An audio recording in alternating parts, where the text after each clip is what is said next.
ያንን ስሜት በቃ የሚረዳው ሰው ይረዳዋል። ምክንያቱም ልጁ ያላባት በሚያደርግበት ሰዓት ብዙ ነገር ጎሎበት ነው። በኋላ ሩታን ቢጠይቃት ሩታ ልጇ አባቴ የት ነው አባቴ ማን ነው ብሎ ቢጠይቃት ምን አይነት መልስ ነው የምትሰጠው? ምን አይነት ውሳኔ ነው ለራሷ ወስና የምትነግረው ለልጁ የምታሳምነው? እና ያንን ነገር ደግሞ ማሰብ መቻል አለባችሁ። ዛሬ አብርሽ ደስተኛ ስለሆነ ሳይሆን በኋላ ልጁ ምን ይደርስበታል፣ በኋላ ልጁ ምን ይመጣበታል የሚለው ነገር ማሰብ መቻል አለብን። እና እስቲ ደስታ የምታወራው የምትጀምረው ነገር ካለ ያው አብራቸው። ፈረንጅ ትናንት የነበረውን ቪዲዮ አይቻለሁ እና ሩታን በዚህ ልክ ክብሯን መንካት ማለት አሁን ጥሩ አይደለም ብዬ ነው የማስበው። ማለት አይመጥናትም። እንደዚህ እንትን ውስጥ ሰጣ ገባ ውስጥ መግባት አልነበረባትም። ለድርድር መቅረብ አልነበረባትም። ሩታ በጣም መልካም ሰው ነች፣ ታጋሽ፣ የዋህ ትዳሯን ለማስተካከል እየሞከረችበት ያለበት ሁኔታ ላይ ነው እና ያለችው። ሰሞኑ እያየ ነው ነገሩን ለማስተካከል እየሞከረች ነበር እና ፈረንጅ በጣም ደስተኛ ነበርኩ። ማለት ደስ ብሎ ነበር መንትኗን እያዩ ማለት ብዙ ጊዜ እኔም ሩታን የራኳት ምክንያቱም ታውቃለህ ፈረንጁ አውርቻለሁ ቅድምም ቢሆን ከዚህ በፊትም ያለውን ነገር ከአንተ ጋር ሆኜ ነው ሁሉም ነገር ያወራችኝ።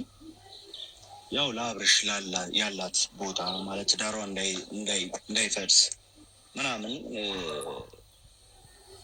ስለምትሞክር ስሜቷንም ስለማይባት ነው ደስተኛ ካረጋት ብዬ የራኩት እንጂ እኔ ሩታን ሳላፈቅራት ቀርቼ ሳልወዳት ቀርቼ አይደለም። ገብቷል። ለእሷ ጥሩ ስሜት ሳይኖረኝና የሆነ ነገር ሳልፈልግ ቀርቼ አይደለም። ግን ልቧ የልጇ አባት ጋር ነው፣ ትዳሯ እንዳይፈርስ እየጣረች ነው ብዬ ስላሰብኩኝ ነው። ገብቷል። እኔ ያልተገባ ቦታ ነው እየመጣሁት ማለት ሁለቱ መሀል ላይ መግባት የለብኝም፣ ሴጣን ሆኜ ነገሩን ማበላሸት የለብኝም ብዬ ነው ደረቄ ቻልኩት እና ትንሽ ሰረቅም የሆነ ነገሮች ሲፈጠሩ ያው አለው እያልኳት ነው ማለት ከጎኗ መሆኑ የምፈልገው እና አብርሽ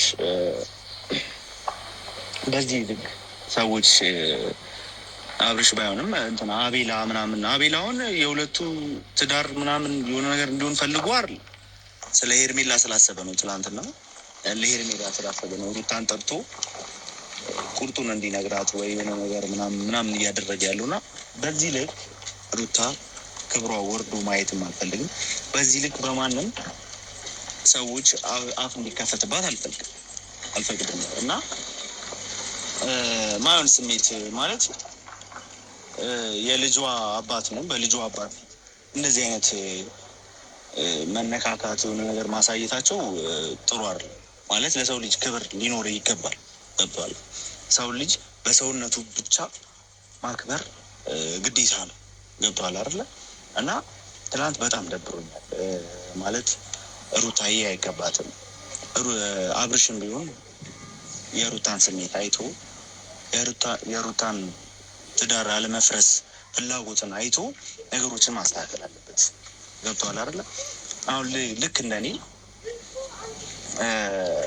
ሩታ የልጇን አባት ስለምትፈልግ ደስታዋ እሱ ጋር ስላለ ለቅቄ ወጥቻለሁ አይደለ? ሄርሜላም በዛ አጋጣሚ የምትወደው ከሆነ ትዳሩን እንዲቀጥል ነው ማድረግ ያለባት። ማለት ስለሱ ጥሩ እያሰበች ስለሱ እየኖረች ስለሱ ደስታ እያሰበች ልጁ እኮ ተጨንቋል እኮ በማሉ እኮ ተጨንቋል። እያየሁ ከሆነ ማለት ምን አይነት ውሳኔ እንደሚወስን ግራ ገብቶታል። ሄርሜላ ስታለቅስ ያው ሰው ነው እና የሆነ ሰው እንዲጎዳ ራሷን ትጎዳለች በማለት ነገሮቹን ለማስተካከል ይሞክራል። እያለቀሰች የሆነ ነገር እሄዳለሁ ትላለች። የሆነ ነገር ያው ልትጎዳ ስለምችል ራሷን ነገሩን ለማስተካከል ነው የሚቀርባት ይመስለኛል እንጂ ውስጡ ያለው ሩታ ጋር እንደሆነ ግልጽ ነው። ገብተዋል አይደለ? ግን ሄርሜላን በዚህ ልክ ሙጭን ማለት የለባትም። ማለት እኔ በጣም ትገርመኛለች። አግኝቼ ማናገር ሁላ ፈልጋለሁ የሆነ ቀን ማለት ስሜት ገብተዋል። ሰው ትዳር ለመበጥበት በዚህ ልክ መሄድ የለባትም ብዬ አስባለሁ እንጂ